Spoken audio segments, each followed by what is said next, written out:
حضور اکرم صلی اللہ علیہ وسلم کے زمانے میں بھی جو چیزیں مروج تھی، سنت نہیں تھی، جو چیزیں رواجی تھی، نماز کے لیے لوگوں کو جمع کرنے کا سوال اور ضرورت پیش آئی کہ لوگوں کو نماز کے لیے جمع کیسے کیا جائے۔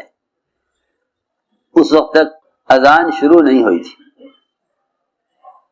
اذان شروع نہیں ہوئی تھی کہ لوگوں کو نماز کے لیے کیسے جمع کریں۔ ایک آدمی ایک ایک کے دروازے پر جائے اور اس کو جا کر نماز کے لیے بلا کر لائے۔ بلال رضی اللہ تعالیٰ عنہ الصلاۃ الصلاۃ الصلاۃ الصلاۃ کہتے ہوئے ہر گھر پر جاتے تھے۔ پہلا آنے والا آخری آنے والے کا انتظار کرتا تھا۔ اس دقت پر صحابہ کرام نے عرض کیا کہ آج کل کا جو رواجی طریقہ ہے، لوگوں کو کسی تقریب پر یا کسی غم خوشی پر جمع کرنے کا، اس کا طریقہ یہ ہے کہ ڈھول بجا دیتے ہیں، لوگ اس کی آواز سے جمع ہو جاتے ہیں کہ کوئی بات پیش آئی ہے چلو۔ کہیں سارنگی بجا دیتے ہیں، لوگ اس کی آواز پر جمع ہو جاتے ہیں۔ کہیں آگ جلا دی جاتی ہے تو لوگ دھوئیں کو اٹھتا دیکھ کر جمع ہو جاتے ہیں۔ کیوں نہ ہم لوگوں کو نماز کے لیے جمع کرنے کے واسطے بجائے گھر گھر جانے کے، کیوں نہ ہم ان تینوں راستوں میں سے کوئی راستے اختیار کریں تاکہ لوگ نماز کے لیے جمع ہو جائیں۔ یا ڈھول بجا دیں یا سارنگی پر صلاۃ نماز کا اعلان کر دیں یا آگ جلا دیں۔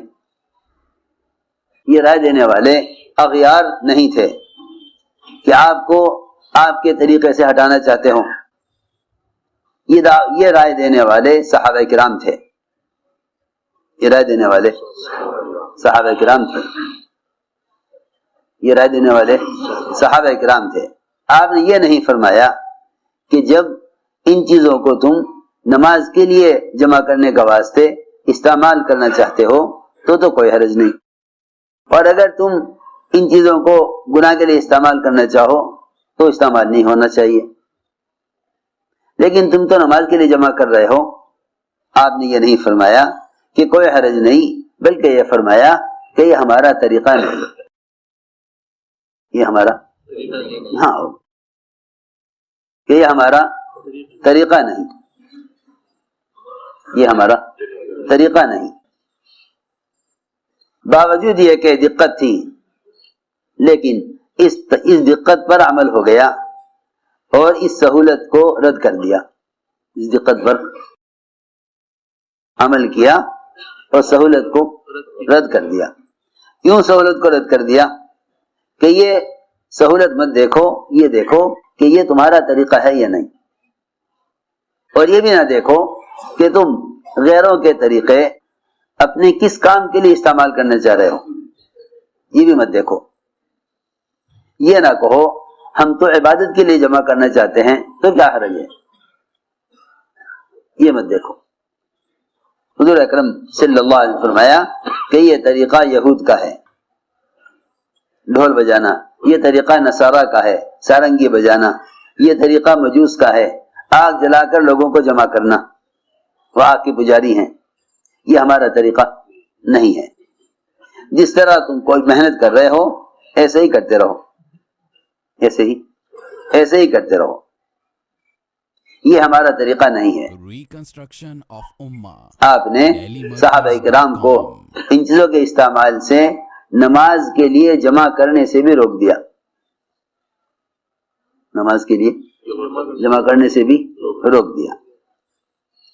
چنانچہ اللہ رب العزت نے مروجہ طریقوں کو چھوڑنے کی وجہ سے، اللہ رب العزت نے اذان دعوت تامہ ان صحابی کو الہام فرمائی جو اس فکر کو لے کر مشورے سے اٹھے کہ ہم کیا کریں، کیسے جمع کریں لوگوں کو۔ تو اللہ تعالیٰ نے کیا عطا فرمائی؟ دعوت تامہ۔ خواب میں دیکھا ان صحابی نے کہ ایک فرشتہ سارنگی لیے پھر رہا ہے۔ انہوں نے دیکھ کر کہا کہ یہ ہمیں چاہیے۔ فرشتے نے پوچھا کیا کرو گے؟ صحابی نے کہا کہ نماز کے لیے لوگوں کو اس کے ذریعے جمع کریں گے۔ فرشتے نے کہا نہیں، یہ چیزیں تمہارے استعمال اور یہ چیزیں تمہارا طریقہ نہیں ہے۔ دیکھو تو صحیح، کیسی واضح باتیں ہیں، کیسی صاف باتیں ہیں۔ پھر بھی ایک بڑا طبقہ امت کا وہ ہے اس زمانے میں جو یہ غور نہیں کرتا کہ امت تک دین کی دعوت کے پہنچانے اور عبادت کے کرنے اور ضروریات کے پورا کرنے کا سنت طریقہ کیا ہے۔ سنت طریقہ کیا ہے؟ ایک اگر مروجہ چیز کا انکار کیا جاوے تو سب کے سب یہ چیخ اٹھتے ہیں کہ تم نے اس طریقے کا انکار کیوں کر دیا، حالانکہ اس بات سنت کے لیے رواج کی تردید نہ ہوگی تو سنت اور بدعت میں اور سنت اور مروجہ چیزوں میں فرق نظر نہ آئے گا۔ اللہ اکبر۔ مولانا الیاس صاحب رحمۃ اللہ علیہ فرماتے تھے اگر امت تک دین کی دعوت کو پہنچانے کے لیے مروجہ چیزوں کا استعمال کیا گیا تو اس سے رواج ترقی کرے گا، دین ترقی نہیں کرے گا۔ اس لیے کہ مروجہ شکلیں دو چیزوں سے خالی ہیں، ایک مجاہدے سے خالی ہیں، دوسرے سنت کے نور سے خالی ہیں۔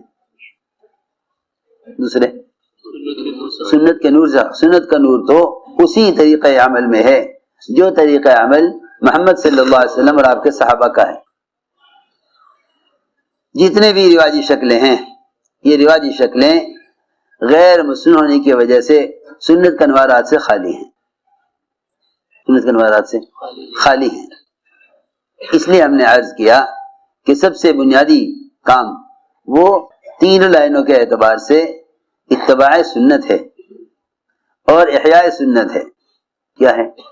احیاء سنت، کہ اس سنت کو زندہ کرو، اس سنت کو زندہ کرو۔ اگر ایک گاؤں چھوٹا سا ہی کیوں نہ ہو، چھوٹی آبادی کا، اگر وہ کسی سنت کو چھوڑنے پر متفق ہو جائے تو اس سنت کو زندہ کرنے کے لیے اس گاؤں سے قتال کرنا پڑے گا، اس گاؤں سے قتال کرنا پڑے گا اس سنت کو زندہ کرنے کے لیے۔ اگر کوئی چھوٹا سا گاؤں بھی اس بات پر متفق ہو جائے کہ ہم اس سنت پر عمل نہیں کریں گے تو اس سنت کے احیاء کے لیے اس گاؤں سے قتال کرنا ہوگا۔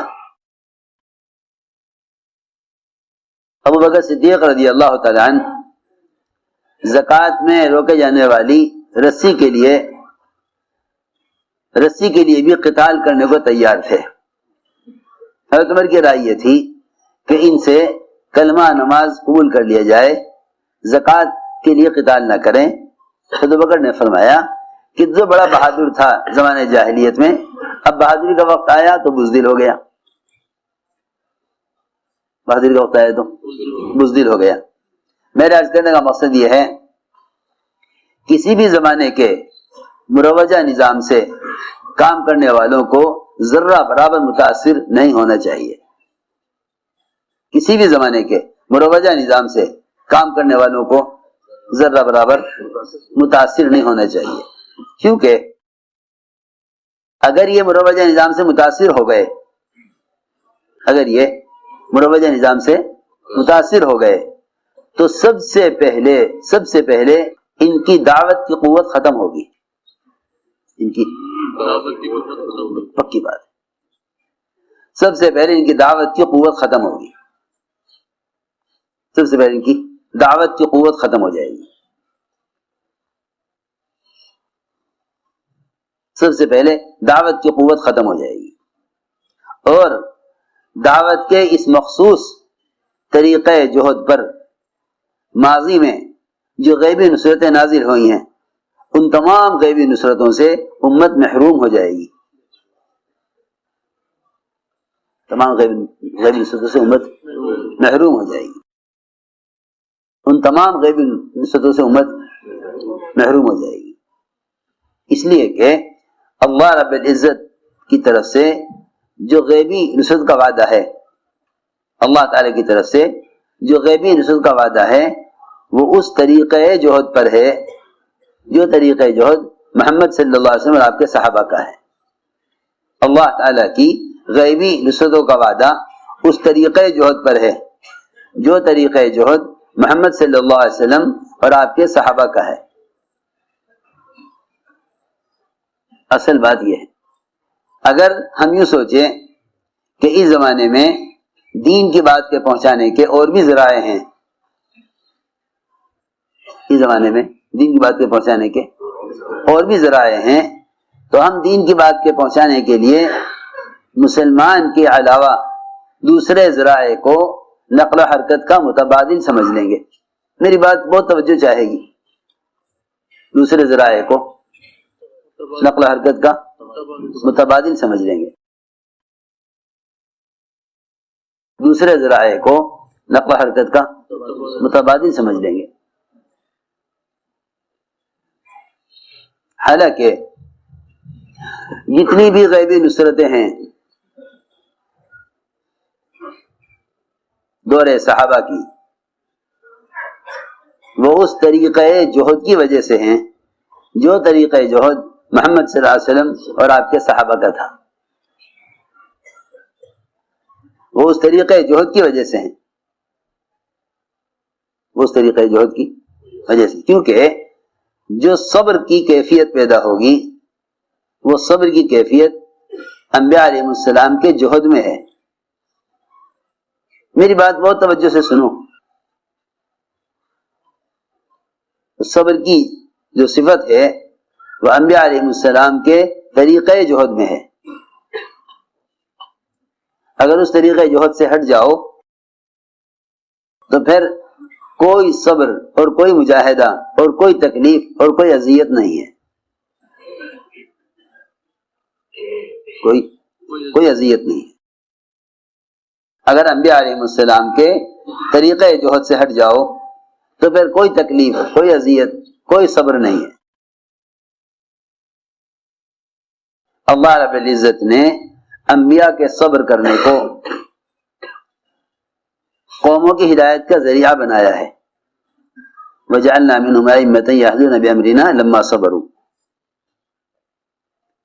اس لیے میں عرض کر رہا، اللہ رب العزت کی غیبی نصرتوں کے نزول کا جو اصل سبب ہے وہ حضور اکرم صلی اللہ علیہ وسلم اور آپ کے صحابہ کا طرز دعوت ہے. آپ اور آپ کے صحابہ کا طرز دعوت ہے. سب سے پہلے ہمیں سب کو اس بات پر دل سے یقین اور اشراع ہونا چاہیے کہ محمد صلی اللہ علیہ وسلم اور آپ کا سے صحابہ کا طریقہ محنت ہی اس دعوت کی اصل سنت ہے. دعوت کی اصل سنت ہے. یوں مت کہو کہ اور بھی مروجہ طریقے ہیں جن کے ذریعے بات پہنچ سکتی ہے. میں مثال دیتا ہوں بار بار کہ دانت صاف کرنا مقصود ہے، اس کے لیے مسواک ہی سنت ہے. اس کے لیے مسواک ہی سنت ہے. اگر برش سے دانت صاف کرے گا دانت صاف ہو جائیں گے. دانت صاف ہونا ہی اصل نہیں ہے، مسواک سے صاف ہونا اصل ہے. میری بات پہ توجہ دو. اس ایک مسواک کی سنت کے اتباع سے فرشتہ منہ سے منہ لگا لیتا ہے اور مسواک کرنے کی وجہ سے کہتا رہتا ہے ایک آیت اور پڑھ لے، ایک آیت اور پڑھ لے، ایک آیت اور پڑھ لے. اس سے معلوم ہوتا ہے کہ تم جس عمل کو سنت کا پابند ہو کر کرو گے اس عمل پر ملائکہ بھی تمہارے اس عمل میں تمہاری مدد کریں گے. ملائکہ بھی اس عمل میں تمہاری مدد کریں گے. ملائکہ بھی اس عمل میں تمہاری مدد کریں گے. یہ کہنا کہ دانت ہی تو صاف کرنے ہیں برش سے بھی ہو سکتا ہے تو نہیں. برش کبھی بھی جتنی چاہے تم دلائل جمع کر لو، کبھی بھی برش مسواک کا متبادل نہیں ہو سکتا. مسواک پر ہی فتویٰ ہے، مسواک ہی اصل ہے، مسواک کا کوئی بدل نہیں. اللہ کی شان لے کے جب صبح سے شام ہو گئی اور دشمن پر قابو نہ ملا